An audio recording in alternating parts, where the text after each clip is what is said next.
And maybe if you lived enough, you could let it go when it was time. I think there's some truth in that. And so if you're overly afraid of death, it may be because you have a lot of unlived life in you, and you could go back to the past and you can find out what you needed and perhaps had then, and then you can strive to attain that in the present and the future. And those exercises could, at least in principle, help you with that.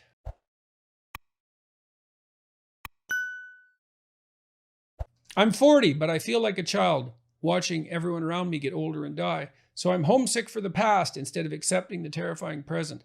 How can I stop mourning the past? Well, I grouped the last 3 questions together, including this one, because they all allowed me to talk reasonably about these programs. The self-authoring program has a past authoring component that helps people write out an autobiography. Now, you're suffering from what Freud described as reminiscences of the past.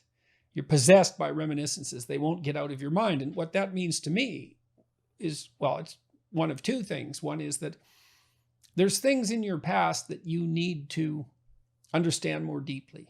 And that's why they're still calling to you. And there are things in your past that you had, perhaps, that you need to have in the present and the future. And so you could do the past authoring program and write out your past. It asks you to detail the most emotionally significant events that occurred during different epochs or stages of your life. So you have to break your life into a number of stages. I think we recommended 6, but you can break it into as many as you want or as few.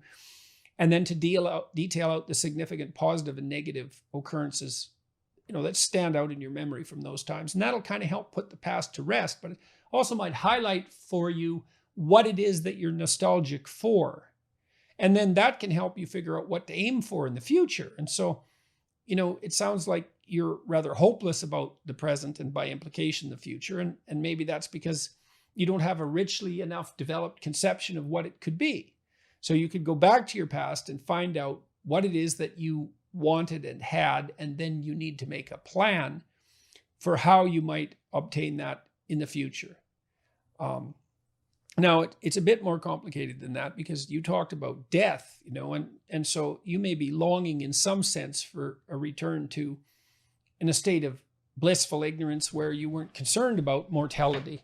And, the only real medication for that, I think, that's real is to live as worthwhile a life as you can, as full a life, so you don't have regrets.